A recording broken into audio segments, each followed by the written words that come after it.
Hi, I'm Nikolay Malyarov. I'm a CEO International at PressReader. Nikolay, thank you so much for giving us time here at the summit.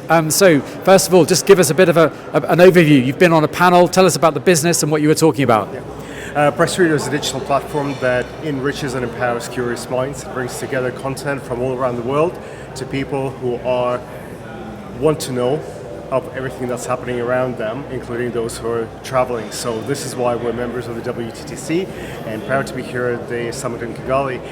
We're a business that helps other businesses to be sustainable. And so obviously the panel that we had, the Global Leaders Dialogue, was heavily focused on sustainability, not just sustainability, but regenerative work that we're all doing.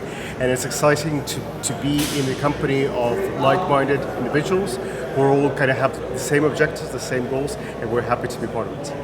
Fantastic. And give us your sort of reflections on, first of all, Kigali, Rwanda. I'd love to hear that. This is my first time in Rwanda. Not my first time in Africa, but I've been absolutely blown away by what this country is all about. It's a small gem. I just came out of a meeting and somebody said it's like Switzerland of Africa. And it's true, landlocked, really small, but people are wonderful, people are very welcoming and safe, clean, and it's a country that was at the forefront of sustainability. I was talking to somebody on the bus yesterday, one of the locals, and we talked about sustainability efforts.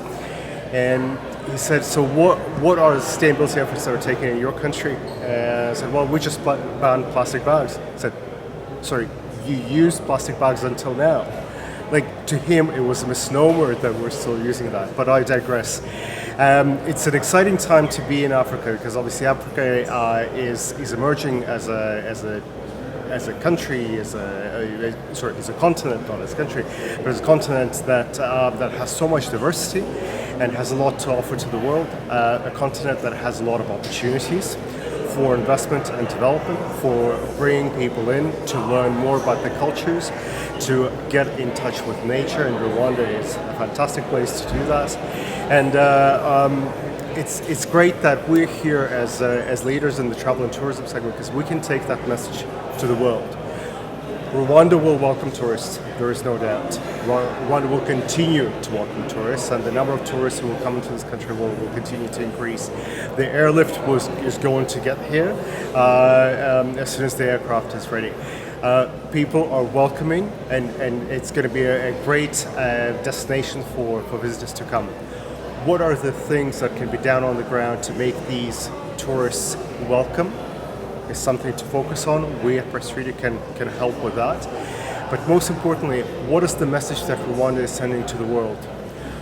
I think a lot of people at the last summit, when it was announced that this year's summit will be in Kigali, were blown away by things that they didn't know about Rwanda. When the presentation was made by then CEO of Rwanda Development Board, and that's where, again, as PressReader, we're going to be able to help Rwanda is spreading that knowledge, spreading information, spreading the positive image of what Rwanda is and how Rwanda, after what has happened to the country 30 years ago, nearly 30 years ago, how it emerged as one Rwanda and what it can bring to the world and what it can teach the world. Great stuff. And reflections here on the closing day of the summit. What are your reflections? It's always a great event. We're excited to be, as I said, as members of the WTTC and to stand behind the mission of World Travel and Tourism Council. You can see that the key points that the speakers, the delegates are focusing on, they're shared across the world. We have largely recovered from the effects of the pandemic. The numbers are back up, and that revenge tourism is now settling down, and we're now going to be able to focus on what that new wave of tourism is going to look like. Tourism with a purpose.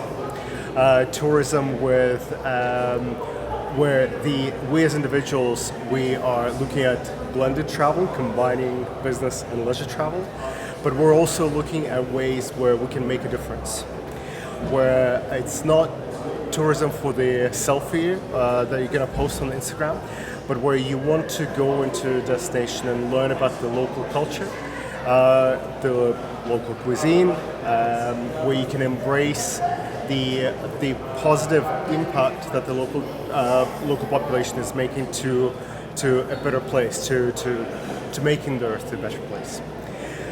And where sustainability is becoming not just a buzzword, but where there are actually actions following that. What are we as individuals, as businesses, as governments are doing to affect change? Where we're no longer dealing with with talking about what the climate emergency is all about, but what are the practical steps that we can take in trying to not just protect what we have left, but to actually regenerate what we've lost so far. There's a lot of work ahead of us, and that's the common thread across all the conversations and the presentations that we've heard, and that's exciting. Nikolay, thank you very much for your reflections and insights today. Thanks, Justin. Great to be here.